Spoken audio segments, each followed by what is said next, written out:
今天是2004年3月13号，是第3次藏文课。前边这个讲过2次，咱们有意识的呢，前2课讲的东西多些，目的是为了让大家一开始学习的时候啊，就是有的读，就是有多介绍一些，大家呢有的练习，太少了呢，到时候这个兴趣不大。有的练习之后呢，下边的任务就是要来这个纠正发音，就是不要后龙堂的过去一开始养成这错误的发音习惯啊，到后边养成习惯了还不改了。所以一开始呢，最重要的是把那个发音搞正确。发音正确了之后呢，第2个任务就是多次重复这个正确的发音呢，尽量的固定住。字母呢看了就能认识，反应速度呢要快一点。这样的话呢，你那个到后边的课呀，学了新规则后，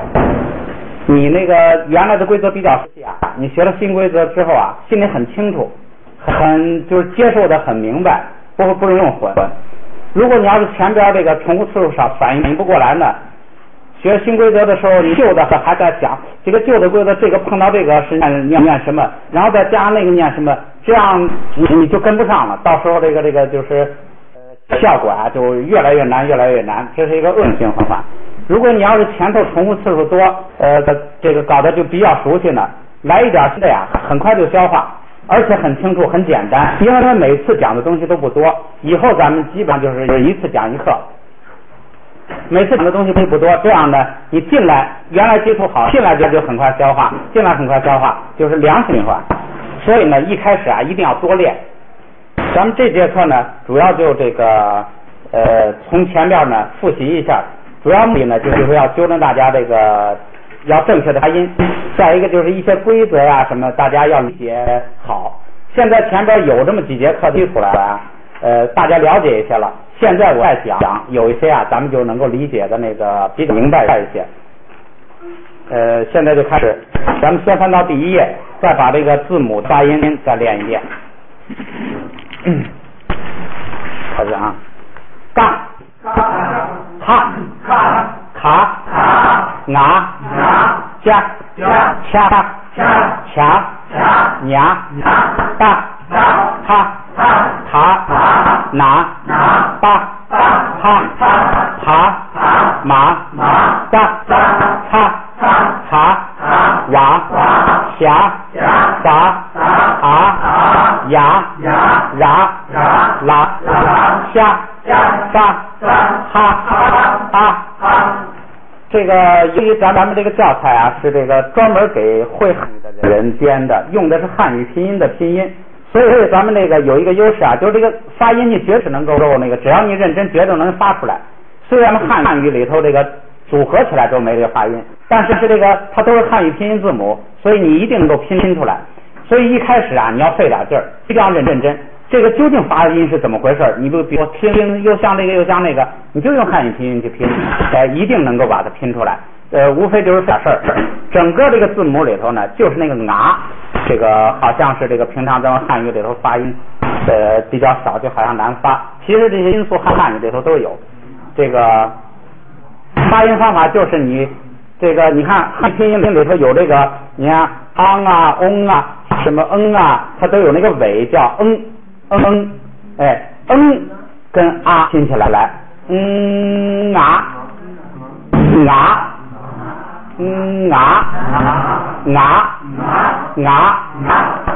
你就是自己去找，一定最后能够找到这个发音。这是一个，就是说确切的发音呢，你一定能够找着的。尤其是后边，它组合出来之后，好像这个汉语里头没有这个音呐，但是它那个音有，你能够拼出来，这是一个。再一个呀，现在咱们讲啊，原来咱们就讲是字母表这样读，以后呢，大家还可以加一个练习，就是这前4、5、20前5行，这个4、5、20这5行字母啊，你经常练一练竖着读啊，这个就是为什么要经常练竖着读呢？因为在后边拼音规则里头啊，它经常要用到这就是竖着的这5个，它有规则，所以呢，这4行让他竖着读一下。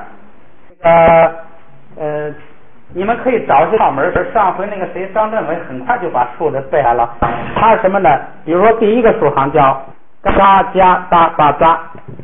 他一开始就是老是记不住那个顺序，后来他就弄那什么大爆炸。咔嚓大爆炸啊，嘎加大爆炸，哎，结果呢他就嘎加爆炸，嘎加大爆炸，他一下就很快就记住，嘎加大爆炸，什么咔嚓大爆炸哈，不是嘎加大爆，嘎加大爆炸，别管是谁家大爆了，反正你嘎加大爆炸这个呢之后啊，后边那第二行第三行都好念了，咔嚓大爆炸，咔嚓大爆炸。俺娘那么娃，老这么这个就是顺着读一读，后边很多规则呀都是这个，尤其是第三竖，很多规则专门就是跟这个第三竖行有关系。咱们在那也念一下啊，嘎加巴巴扎，咔嚓嚓啪嚓。咔嚓嚓啪啪嚓，阿娘那玛瓦，这个没事的时候呢，竖着读一读，下边那两行半呢，不要竖着读，那个没有意义。它就是前6个是2声，后4个是1声，就记住这么一个规则就行了。这是多一个练习，这是字母表，咱们就过去了。第二页的这个单词呢就不读了，咱们就翻到第2个，就是第7页。第7页呢，对了，这个里头的这个课文里的讲的这个课文啊，你们自己看。咱们在这啊，你比如说像那个第4页，他讲说每一个音节啊都用一个小点隔开，就是每一个字就好像我们汉字一样。它每一个字跟每一个字间啊都有一个小点，所以字跟字呢不会这个拼混。然后呢，每一句结束的时候呢画一个竖道，像这个呢你自己去看去，说卡那个嘎卡这两个呢不用画竖道，慢慢的这些呢你自己看一看就知道了，就这个要读一读，琢磨琢磨。下边咱们翻到第7页，看这4个元音字母，记住它实际上是5个元音字母。还有一个啊是没符号，没有任何符号表示的，就是一个辅音本来是读不出来的。比如说第一个嘎，这个字母本来不念嘎的，它的发音是念个，由于这样念呢念不出来，所以呢它给的这个所有没有任何元音的字母都是加上一个元音字母啊，所以呢等于嘎是它的名字，不是它的发音。就是读这个字母的时候，它的发音是个，它的名字是嘎，给加了一个元音啊。这样的话呢，没有所有的辅音都不带任何符号，就是加了元音啊，然后再加上i u i o 这4个，就成这个5个元音字母。每一单词啊不是单词了，它这个叫每一个字吧，它其实这个藏文跟汉文很相像，每一个字啊里头必然有一个元音。必然有一个元音，然后其他呢都是辅音来这个帮助这个元音发音。下边把这个音的名字，就是说这个元音有它发音有名字，就好像那个字母一样，它有发音。比如说第2个，它发音是克，然后它的名字叫嘎，给它加了一个啊。像这个四个元音字，这个符号啊，也有这个发音的名字，它的发音是 i u i o， 它的名字呢。一的名字是 K 固，大家读 K 固，这个乌的名字是写不就，这个 A 的名字是真波，这个 O 的名字是哪若。这个呢，你要这个就是把它的发音跟它的形状记起来。你比如说这个乌，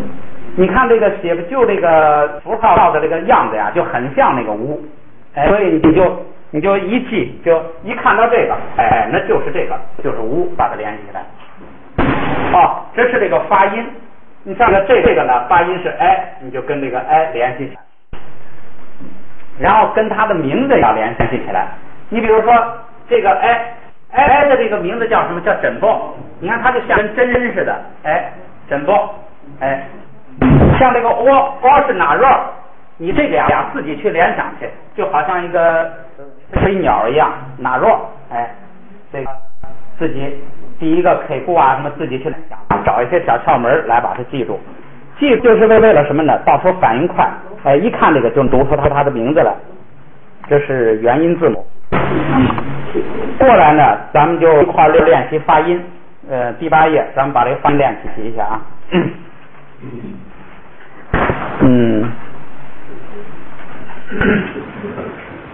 上边的就不练了。这个下边说这个传统拼读法。传统拼读法呢，咱们先看第一个是这个批。这个本来啊，咱们汉语的发音啊，如果拼这个批是直接读这个字母的发音，比如说这个啪的发音是坡，那个 K 固的发音是一。如果按咱们汉语拼音习惯是坡一批，这是咱们小学一学老师就坡一批，拼出来了。这个藏族呢跟我们不一样的是什么呢？第一个，它不是读那个，它发音是读它的名字，就是坡不坡读啪跟啊那个合起来读它的名字，然后那个一呢也不读它的发音，也是读名字，读 K 固，然后啪 K 固批，这一点跟咱们不一样。实际上那个意义啊，就跟咱们汉族说坡一批的意义是一样的。这个有什么好处呢？这个呀，它可以把那个字啊给描写出来，就是那个啪 K 固批，那就是啪这个字母加一个 K 固，批。你要是这样老读呢，他就会写了就，这个呢我们要多读。就虽然我们现在不是传统拼读法，就是说藏族这个同胞学藏文就这样读。我们现在，但是这个呢，对培养语感呐，这个记单词啊，做这个很多都有好处，所以我们呢也要多读。下边这个呢，我们就来读一下。啪 K 固批，啪 K 固批，啪 K 固批，啪 K 固批，啪写不就扑，啪写不就扑，啪写不扑，啪写不就扑，啪枕抱拍，啪枕抱拍，啪枕抱拍，啪枕抱拍，啪哪若坡，啪哪若坡，啪哪若坡，啪哪若坡，爬 K 固皮，爬 K 固皮，爬写不就扑，爬写不就扑，爬枕抱拍，爬枕抱拍，爬哪若坡，爬哪若坡。另外一个藏文跟汉文不一样的呢，就是它这个每个字母的读音呐，就是这个字声啊是固定的，这个也有好处，就是你一看到它就知道它这个应该读一声二声。下边单词写来这个读一下，注意现在主要是这个第一个任务是要读音正的，要听清楚。如果实在听不清，你可以说一声，咱们再那个认真的发一下。在读音正确的基础上，要多读，多次重复，要这个反应快。下边咱们读单词啊，阔，母，秋，托，给，扑，米，美，小，所，日，罗，西，苏，像这些这个，你比如说放水讲的那个秋，咱们汉语里头没这个发音，但是在汉语里头有这一组七乌，七跟乌汉语里头是不拼的，但是那个咱们可以拼起来，七乌秋，你可以很准确的把这个发音掌握。这个后边还有很多发音就是这个，就是汉语有这个音素，但是从来不拼，我们就硬给它拼出来，发音是可以搞得很准确。比如说第4个，跟乌，母，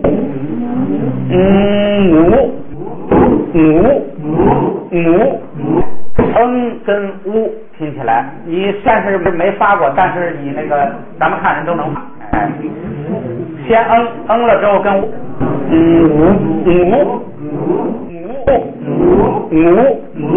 哎，可以发达的很准。咱们下边马上就是这个表，你那个咱们翻过来看11页，咱们趁这个劲儿啊，把那个第4行拿，咱们读一遍啊，拿你我这5个元音就拼起来了。就说听着好像别扭，实际上咱们汉人发，哎，就是一个你就是多练习的事儿。这个表呢要多读，这个表呢它把所有的辅音字母跟所有的这个元音全部组合一遍，你这个都读会了呢，你那个发音呐，就是基本的发音就这个准确了。这个也没什么这个窍门，那就是多听多记，然后呢多读，慢慢就这个就是也准确了，也反应快了。咱们再那个练习一遍啊。嘎叽咕给多哈七咕贴科卡奇苦贴可牙你我加鸡啾接恰鸡秋切恰奇球切球娘你牛年牛大滴嘟得多他踢突贴托塔提图贴托拿你奴挪大地不得不啪劈突贴托爬皮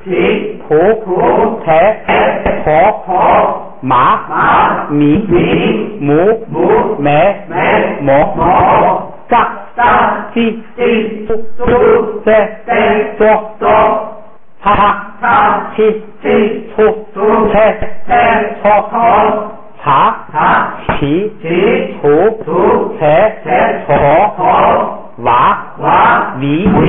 无为我下起九斜小撒西苏塞所一五牙一也ra ri ru re lo la li lu le lo xa xi xiu xie xio sa si su se so ha hi hu he ho i u这个多读准，然后呢后边呢就是这你前头这2课基本上任务就是读准，因为它不是实用的，它是个基本练习。读准了之后啊，后边多来练习这个读这些单词。下边呢咱们再把这个就是3课这个就3个规则，有的同学可能下边说这个没听明白是怎么回事，咱们来那个再介绍，你听了一遍有点印象，再来介绍就这个就比较清楚了。第一个，他说2个音节并成一个词的时候，这叫双音节词。如果用咱们汉语说，简单说就是俩字的词儿的时候，前后2个字儿。这声定调上呢，它有这么一个规定，就是这是2个字儿。有个什么规定呢？就是你记住，前不降，后不升，哎，把这记住。然后后来我想了一下，再加一句话，都变平调，都变高平调，再加上一句，这样的话就就全了，都变高平调，这就是第一句规则。藏文的规则呀，我大概总结了一下，大概最多超不过7、8句啊，这就是头一句，哎，就是说它规则还是很明确、很简单的。这是头一句，就是你看这一句啊，我超过他讲的，他这光讲了这个后不升，我这一下啊，把后边一个规则也包括进来了。什么意思呢？就是这个2个字组成的词的读的时候呢，第一个字啊，永远不许读降调，就是永远不许读4声，哎，1声、2声，藏文的3声是往上拱的啊，4声，就是跟咱们汉文就是这么一个区别，就是汉文的3声是这样的，藏文的是往上拱的。第一个2个字的词啊，读的时候，第一个音节绝对不许出现降声。说那碰到降声怎么办呢？变成高平调，就是变平声。哎，比如说第一个如果是秋，哎，你就要读秋，就是第一个音节不许降，这个禁止的。后边呢不许升，后边不许从低处往上升。如果碰到后边这个字就是比如卡，就是从低处往上2声升的，怎么办呢？变成高平调，变成咔，哎，就这么简单。就是说，在藏文里头不允许出现这个就是2个字的词啊，不允许出现中间低的这情况，就是前头降后头升，这不是中间低吗？它只允许出现什么呢？前头升后边降，就跟这跟第3声的符号一样，哎，前边的这个字只许升或者是平，后边这个字只许降或者是平，不准前不降后不升，就这么一个规则。你这么一记，简单了，就是前边碰到降的变成平调，后边碰到升的也变成平调，就这么简约规则。永远不许读这个前边降后边升，可以前升后降，这就跟他的那个3声发音一样。3声的发音，我说过，那个我们汉语这多的是，你就是不习惯。实际上习惯了呀，比这个汉语的这个3声啊发起来顺。我们这个叫3声，我这个窝一下很别扭，它这个往上拱就省事了。你比如说那喊着哎，你说这个就是它就是中间拱起来的，中间拱起来好发音。那我是不是啊？所以你汉语你的那个往下拱啊，就脖子窝一下不费事儿，他这个省事儿，往上一拱，还有一个就是我说你要是想详细体会，就是那个听明白话之后，这是个典型的中间拱起来，这就是那比较这个拉慢了的，如果快了的就你如果要是那个直接4声是什么呀？4声